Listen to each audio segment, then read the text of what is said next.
Welcome to the class पिला माने आज आम चतुर्थ श्रेणी गणित बहिर प्रथम पाठ रेखाखंडर दैर्घ्य मापिबा विषयटी पढ़ा। यह पूर्व आम तृतीय श्रेणी रे पढ़ी केतक ज्यामितिक धारणा गुड़ी को मन पकाइबा। सेथिरे आमे केते गुड़िए ज्यामितिक आकृति यथा त्रिभुज, आयतचित्र, वर्गचित्र संपर्क में जानिथिले। आज आमे रेखाखंड संपर्क में जानिबा। एथिपाई प्रथमे आमे गोटे खेल खेलिबा।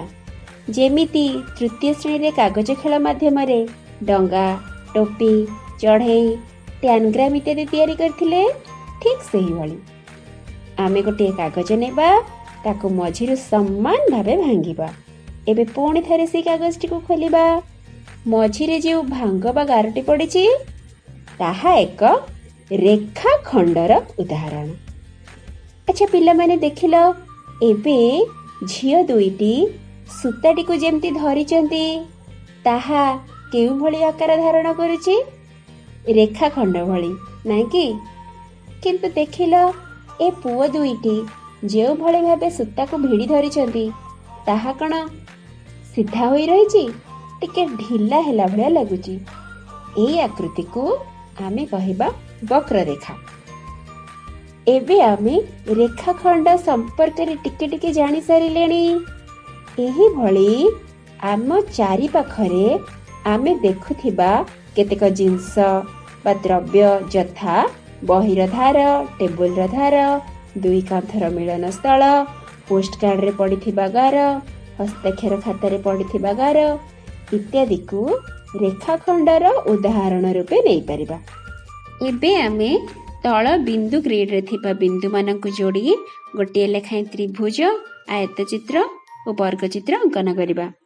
चित्र तीनोटीर नामकरण करिबा एवं ताकू देखि तले थिबा सारणीटी पूरण करिबा। सेही सारणी रे करिथिबा त्रिभुज, आयतचित्र और वर्गचित्रर नाम, सेगुड़िकर बाहु संख्या एवं बाहु गुड़िकर नाम लेखिबाकू दिया जायछि। ताले चलो आमे सेटा देखिबा। आमे करिथिबा त्रिभुज, आयतचित्र और वर्गचित्रर नाम गुड़िक यथाक्रमे क ख ग, प फ ब भ, म ज र ळ।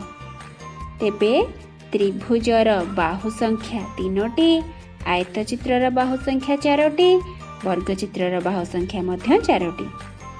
त्रिभुजर बाहु गुड़िकर नाम क ख, ख ग, ग क। सेही भली आयतचित्रर बाहु गुड़िकर नाम प फ, फ ब, ब भ, भ प। सेही भली वर्गचित्रर बाहु गुड़िकर नाम म ज, ज र, र ळ, ळ म। पिला माने एबे तुमे माने देखिल एई जो बाहु गुड़िक अछि त्रिभुज, आयतचित्र और वर्गचित्रर एगुड़िक मध्य गोटे गोटे रेखाखंडर उदाहरण। आज पाई एतिकी रहिले, टाटा।